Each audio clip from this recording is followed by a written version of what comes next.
किसी श्रीमान जमींदार के महल के पास एक गरीब अनाथ विधवा की झोपड़ी थी। देखते हैं, किसी श्रीमान जमींदार के महल के पास एक गरीब अनाथ विधवा की झोपड़ी थी। जमींदार को अपने महल का हाता उस झोपड़ी तक बढ़ाने की इच्छा हुई। ऊपर एक पंक्तियों किस कहानी की प्रारंभिक पंक्तियां हैं, तो यहाँ लिखा गया है, देख लीजिए। एक टोकरी भर मिट्टी, ये जो है कहानी है ना, एक तो माधव प्रसाद सप्रे जी की, तो इसकी है कि किसी श्रीमान जमींदार के महल के पास एक गरीब अनाथ विधवा की झोपड़ी थी। जमींदार को अपने महल का हाता उस झोपड़ी तक बढ़ाने की इच्छा हुई। तो ये पंक्ति जो है एक टोकरी भर मिट्टी की है, और किसकी है, ये माधव प्रसाद सप्रे जी की है। ठीक, फिर इसके बाद अगले बात करते हैं। क्वेश्चन नंबर 2 देखिए। साहित्य का इतिहास दर्शन पुस्तक के लेखक हैं, तो बताएं कौन है। यहाँ उत्तर दिया गया है, नलिन विलोचन शर्मा जी हैं। साहित्य का इतिहास दर्शन ये किसकी है, जो है नलिन विलोचन शर्मा जी की है। आगे देखते हैं प्रश्न नंबर 3। ठीक है, सुफल जन्म मोको गुर कीन्हा, बड़ी चर्चित पंक्ति है। सुफल जन्म मोको गुर कीन्हा, दुख विसार सुख अंतर दीना, जान दान मोको गुर दीना, ये पंक्तियाँ किसकी है, तो बताइए। यहाँ उत्तर दिया गया है ना, देखते हैं, नामदेव जी की है कि सुफल जन्म मोको गुर कीन्हा ना। ठीक है, सुफल जन्म मोको गुर कीन्हा, ये जो है किसकी है, नामदेव की है। फिर इसके बाद आगे बात करते हैं। अगली पंक्ति जो है देखते हैं। इसके अलावा क्वेश्चन नंबर जो है ये 4 पे आते हैं। क्वेश्चन नंबर 4 देख रहे होंगे आप स्क्रीन पे। कवि भारतेंदु नाटककार के रचयिता हैं, तो कवि भारतेंदु ये नाटककार के रचयिता इसके जो है लक्ष्मी नारायण मिश्र माने जाते हैं। कवि भारतेंदु नाटककार के रचयिता। अगला क्वेश्चन है क्वेश्चन नंबर 6। प्रसाद कौशिक या जैनेंद्र की रचनाओं के विषय में कुछ नहीं कहना। उनकी चुनी हुई चीज़ें किसी भी विदेशी साहित्यकार की रचनाओं से टक्कर ले सकती है। ऊपरी कथन किस आलोचक का है, तो आलोचक है रामस्वरूप चतुर्वेदी जी। रामस्वरूप चतुर्वेदी जी की ये जो है रचना है। ठीक, आइए इसके बाद बात करते हैं। Question number 7। उसे देख प्यार उमड़ता है अनायास, लगता है दरवाज़ा खोलकर। मतलब उसे देख प्यार उमड़ता है अनायास, उसे देखकर प्यार उमड़ता है अनायास, लगता है दरवाज़ा खोलकर बाहों में कस लूँ। लगता है दरवाज़ा खोलकर बाहों में कस लूँ और हृदय में रख लूँ। घुल जाऊँ मिल जाऊँ लिपट कर उससे, घुल जाऊँ मिल जाऊँ लिपट कर उससे, ये काव्य पंक्तियाँ किसकी हैं, तो बताइए मित्रों। ये काव्य पंक्तियाँ हैं अंधेरे में किसकी काव्य पंक्तियाँ, अंधेरे में किसकी रचना है, गजानन माधव मुक्तिबोध की है। गजानन माधव मुक्तिबोध की बड़ी चर्चित लाइन है। इसके बाद अगला बात करते हैं क्वेश्चन नंबर 8 पे। अभी आप देखें ना, क्वेश्चन नंबर 7 पढ़े थे, अब क्वेश्चन नंबर जो है 8 पढ़ रहे हैं। आज इस पराजय की बेला में सिद्ध हुआ, झूठी थी सारी अनिवार्यता भविष्य की, केवल सत्य कर्म है।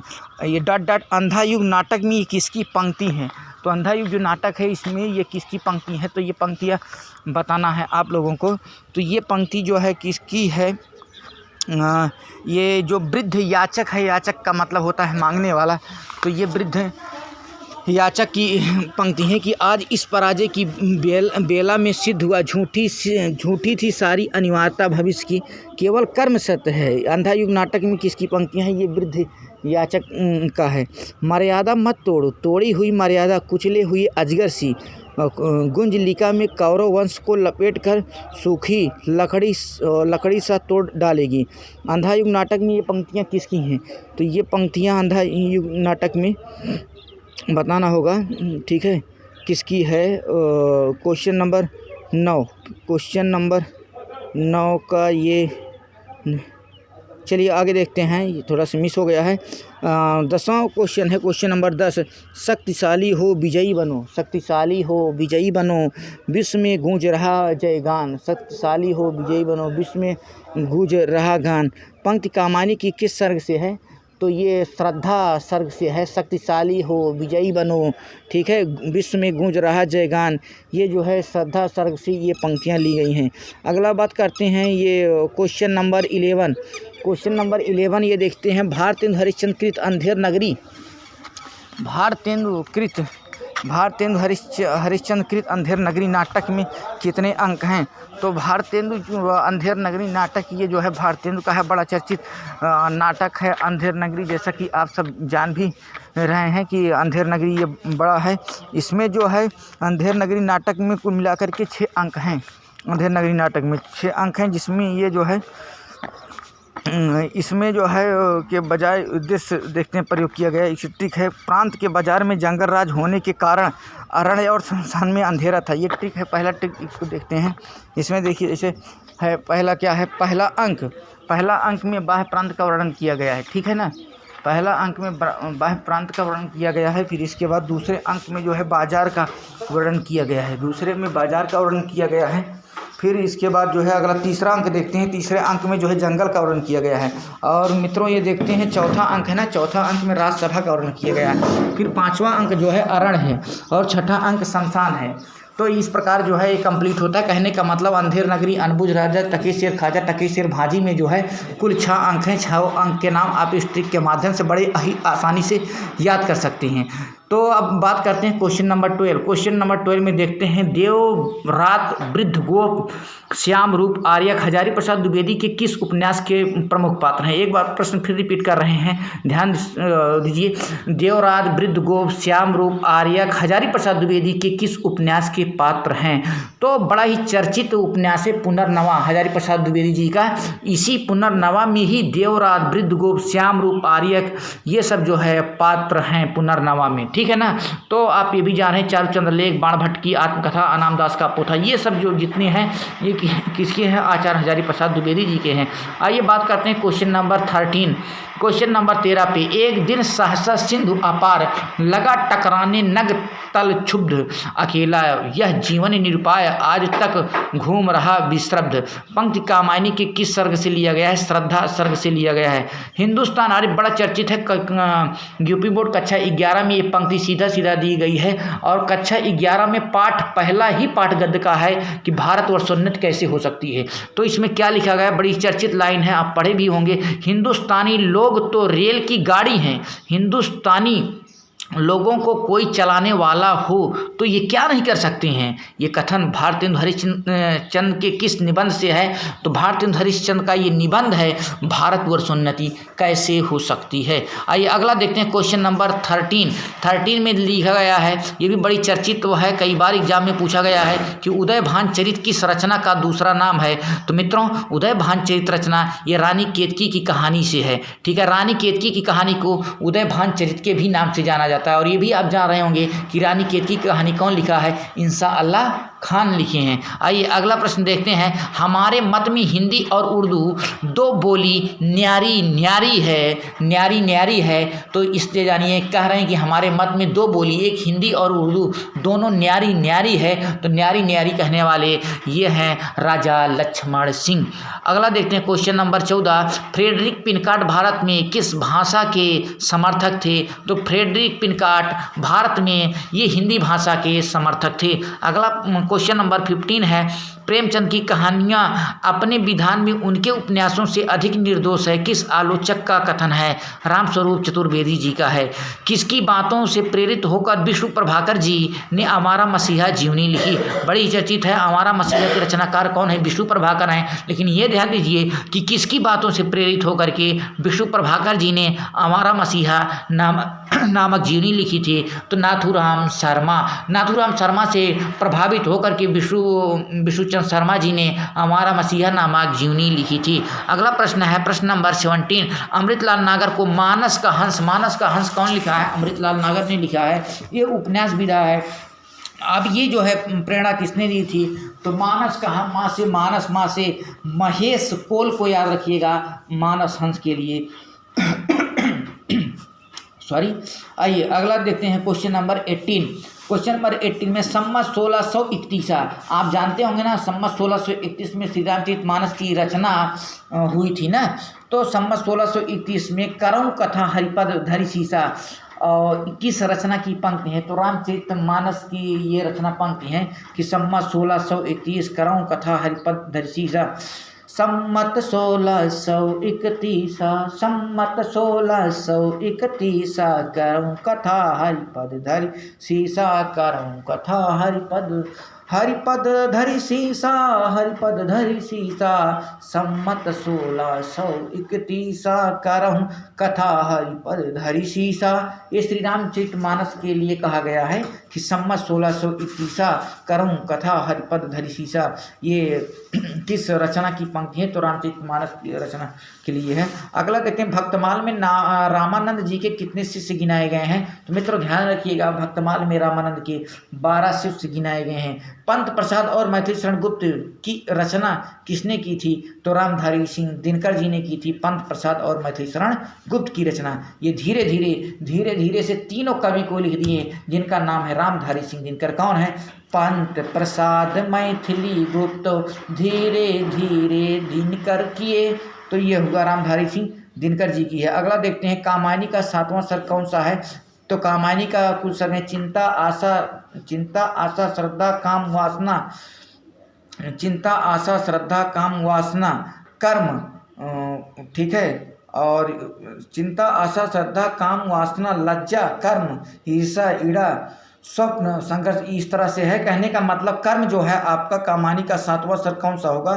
तो कर्म होगा। चिंता आशा श्रद्धा काम वासना लज्जा कर्म ईर्षा, तो ये कर्म आपका 7वां है, ठीक है, कामायनी का। निम्नलिखित में से गोदान उपन्यास में वर्णित गांव का कौन सा है? गोदान में, गोदान मतलब गौदान, तो ये सेमरी और बेलारी 2 गांव थे जिसमें गोदान उपन्यास लिखे गए थे, सेमरी और बेलारी गांव। आइए अगला देखते हैं, वे धर्म में विशिष्ट अद्वैतवादी विचारों में गांधीवाद और साहित्य में अभिधावाद, ठीक है। यह कथन मैथिली शरण गुप्त के लिए किसने कहा है? कि बच्चन सिंह ने मैथिली शरण गुप्त के लिए कहे हैं कि वह धर्म में विशिष्ट अद्वैतवादी हैं, ठीक है, विशिष्ट अद्वैतवादी विचारों में हैं और गांधीवादी और साहित्य में अभिधावादी हैं। तो ये बच्चन सिंह ने मैथिली शरण गुप्त जी के विषय में कहा है। नेक्स्ट प्रश्न देखते हैं, क्वेश्चन नंबर जो है कितना हो जाएगा? क्वेश्चन नंबर ये 22। निम्नलिखित में से गोदान उपन्यास से तो हो ही गया है, वह धर्म ये भी होगा। कविराज शिरोमणि की पदवी इनमें से किसे प्राप्त थी? ध्यान रखिएगा, कविराज शिरोमणि की पदवी की अगर बात करें, पदवी तो पद्माकर जी ने प्राप्त की थी। कौन सी पदवी? कविराज शिरोमणि की जो है पदवी पद्माकर जी ने प्राप्त की थी। अगला है, चंद्र बदन मृगलोचनी बाबा कही कही जाई, चंद्र बदन मृगलोचनी बाबा कही कही जाई, ये केशव जी की है कि चंद्र बदन मृगलोचनी। बदन का मतलब मुख उनका किसके समान है? चंद्रमा के समान है। और नेत्र कैसा है? नेत्र जो है मृगी के समान है, नेत्र बताया जा रहा है। और बाबा कही जाए, ये हो गया ना। इसके बाद अब देखते हैं, ये केशवदास की पंक्तियां हैं, बड़ी ही चर्चित पंक्तियां हैं कि चंद्र बदनी मृगलोचनी बाबा कही कही जाए, ये केशवदास की है। अगला देखते हैं, सर्वश्रेष्ठ क्रम में सर्वश्रेष्ठ शब्द काव्य है, किसका कथन है? ये कालरीज का है। सर्वश्रेष्ठ क्रम में सर्वश्रेष्ठ शब्द काव्य है, ये कालरीज का है। अगला देखते हैं, क्वेश्चन नंबर 27। मनुष्य की शक्ति ही कितनी है? मनुष्य की शक्ति ही कितनी है? वह दो ही खेल खेलता है, प्रिय को देखता देवता बना लेता है या फिर देवता को प्रिय बना लेता है। कथनकार हैं हजारी प्रसाद द्विवेदी जी हैं इसके कथनकार। एक बार फिर से इसको रिपीट करते हैं, मनुष्य की शक्ति ही कितनी है, ठीक, मनुष्य की शक्ति ही कितनी है? वह दो ही खेल खेलता है, वह 2 ही खेल खेलता है, प्रिय को देवता बना लेता है या फिर देवता को प्रिय बना लेता है। ये कथनकार कौन है? तो ये कथनकार याद रखिएगा, ये हजारी प्रसाद द्विवेदी जी के कथन है। फिर अगला है, अरस्तु का समय काल माना जाता है तो 384 से 322 ईस्वी जो है पूरी, ये अरस्तु 384 से 322 ईस्वी पूर्व माना जाता है अरस्तु का टाइम, ठीक है। अरस्तु आप जान ही रहे हैं, बड़े अच्छे जो है वो थे। चलिए आगे देखते हैं। अगला प्रश्न है आपका 29। रामकुमार वर्मा रचित हिंदी साहित्य का आलोचनात्मक इतिहास। हिंदी आलोचना का अगर बात करें, हिंदी साहित्य का आलोचनात्मक इतिहास हिंदी साहित्य का आलोचनात्मक इतिहास ग्रंथ को किसने हिंदी साहित्य का एक रिसर्च वर्क डॉक्टरेट के लिए लिखा गया, एक थीसिस कहा गया है मिश्र बंधु के लिए। सुमित्रानंदन पंत कृत पल्लव को छायावाद का घोषणा पत्र किसने कहा? सुमित्रानंदन पंत कृत जो है, ये जो सुमित्रानंदन पंत का पल्लव है, ये छायावाद का घोषणा पत्र, इसको किसने कहा है? तो ध्यान दीजिए मित्रों, ये रामधारी सिंह दिनकर जी ने कहा है कि पल्लव को छायावाद का ये घोषणा पत्र, रामधारी सिंह दिनकर। इस तरह से ढेर चीज़ अभी और देखे ना, मैथिली पंत प्रसाद मैथिली पे भी रामधारी सिंह दिनकर ने अपनी लेखनी चलाई थी। और इसके बाद पंत के लिए कह रहे हैं, पंत का जो पल्लव है ये छायावाद का घोषणा है, तो ये भी कहने वाले जो है कौन है? रामधारी सिंह दिनकर जी हैं। अगला प्रश्न देखते हैं, सुजान की उपेक्षा से विराग उत्पन्न होने के बाद रीत कालीन कवि घनानंद वृंदावन जाकर के किस संप्रदाय में वो हो गए थे? तो किस संप्रदाय में हुए थे? निम्बार्क संप्रदाय में। अगला है क्वेश्चन नंबर 32, अपभ्रंश को पुरानी हिंदी कहने वाले सबसे पहले लेखक कौन थे? अपभ्रंश को ध्यान दीजिएगा, अपभ्रंश को पुरानी हिंदी कहने वाले, ठीक है, कि अपभ्रंश ये पुरानी हिंदी कहने वाले सबसे पहले लेखक कौन थे? तो चंद्रधर शर्मा गुलेरी थे। अगला क्वेश्चन है क्वेश्चन नंबर 33, मिश्र बंधुओं ने हिंदी का प्रथम नाटककार किसे माना है? तो मिश्र बंधुओं ने हिंदी का प्रथम नाटककार मानने वाले विद्यापति, यानी विद्यापति को प्रथम नाटककार भी माने गए हैं, लेकिन किसके अनुसार? ये मिश्र बंधुओं के अनुसार हैं। अगर ये पूछा जाए कि विद्यापति क्या हैं, विद्यापति भी नाटककार हैं, किसके अनुसार हैं?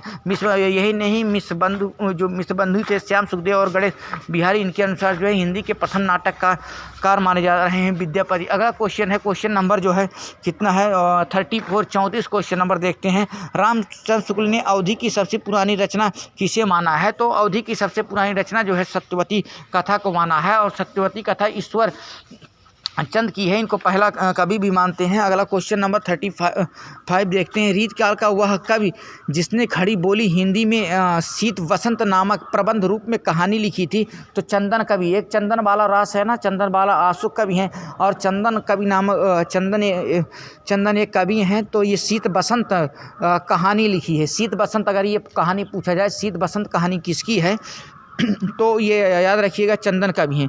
कन्हप्पा चोटी के विद्वान और पंडित थे, कन्हप्पा चोटी के विद्वान और पंडित थे।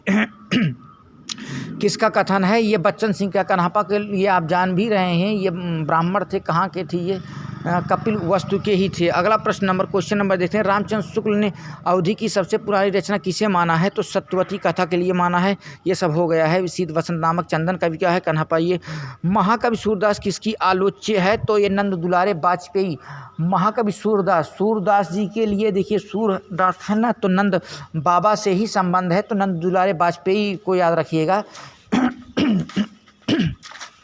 सूरदास के लिए। वैसे भी कृष्ण के प्रति जो है कि ढेर सारी ये पद लिखे हुए हैं, और नंद बाबा के पाल्य पुत्र रहे ये कृष्ण, तो नंद दुलारे वाजपेयी, इस तरह से आप जोड़ करके याद कर सकते हैं। अगला क्वेश्चन नंबर देखते हैं, नंददास जड़िया और कब गढ़िया, यह तो जग जाहिर है। नंददास जड़िया और कब गढ़िया, यह तो जग जाहिर है, यह लेकिन वो एक भक्त कवि कौन है जिसे जड़िया और गढ़िया भक्त कवि कहा जाता है? जड़िया गढ़िया वो तुलसीदास हैं, ठीक है, लेकिन वो एक भक्त कवि हैं। कवि कौन है जिसे जड़िया और गढ़िया भक्त कवि कहा जाता है? तो तुलसीदास के लिए। अगला क्वेश्चन नंबर देखते हैं, जिसका मूल नाम बैजनाथ द्विवेदी था, हजारी प्रसाद द्विवेदी जी को मूल नाम बैजनाथ द्विवेदी था। जो पूर्व में ना हुआ हो उसको अभूतपूर्व कहते हैं। बर्बर शब्द का सही, बर्बर का मतलब असभ्य होता है ना, तो बर्बर का जो विलोम क्या हो जाएगा? सब हो जाएगा। अगला क्वेश्चन नंबर देखते हैं, मन मांजने की जरूरत किसकी रचना है? ये अनामिका की है। मन मांजने की जरूरत किसकी रचना है? अनामिका एक लेखिका है, तो मन मांजने की जरूरत ये अनामिका की रचना है। मुरली गांव से चला गया, ठीक है, तो गांव से चला गया, गांव से अलग हो रहा है, अलग होने की स्थिति में कौन सा कारक होगा? अपादान कारक होगा। तो ये रसवादी धारा के अंतर्गत कौन नहीं आते हैं? उद्भट जी जो है रसवादी धारा के अंतर्गत नहीं आते। भट्ट, लोलट, भट्ट नायक, रुद्रट ये सब आ जाएंगे, लेकिन जो है रसवादी धारा के अंतर्गत जो है उद्भट नहीं आएंगे। निम्नलिखित में से कौन सा शब्द हवा का पर्यायवाची? हवा, अनल माने आग होता है, अनल माने ये नहीं होता बल्कि समीर होता है, अनिल होता है, पवन होता है। यह वर्ण का उच्चारण स्थान तालु है, यही करके आप जानते रहिए। संयुक्त व्यंजन कौन से? छत्रिंज्ञा। पार्श्विक व्यंजन क्या होता है? लुंठित रा होता है, पार्श्विक ला होता है। विपद जाल में कौन सी संधियाँ विपज्जालमी व्यंजन से मुक्तिबोध की प्रारंभिक रचनाएं किस पत्रिका में छपती थी? तो मुक्तिबोध गजानन माधव मुक्तिबोध पूरा नाम है। इनकी जो है प्रारंभिक रचनाएं जो है कर्मवीर पत्रिका में छपती थी। अगला देखते हैं क्वेश्चन नंबर, ये तो समाप्त हुआ। इसी के साथ जो है हम आशा करते हैं मित्रों ये आपके लिए अगर हेल्पफुल होगा, कुछ हद तक मददगार साबित होगा, तो प्लीज़ इस चैनल को लाइक करिएगा, सब्सक्राइब करिएगा। और आज के लिए बस यही इतना, अब हम रख रहे हैं। Thank you.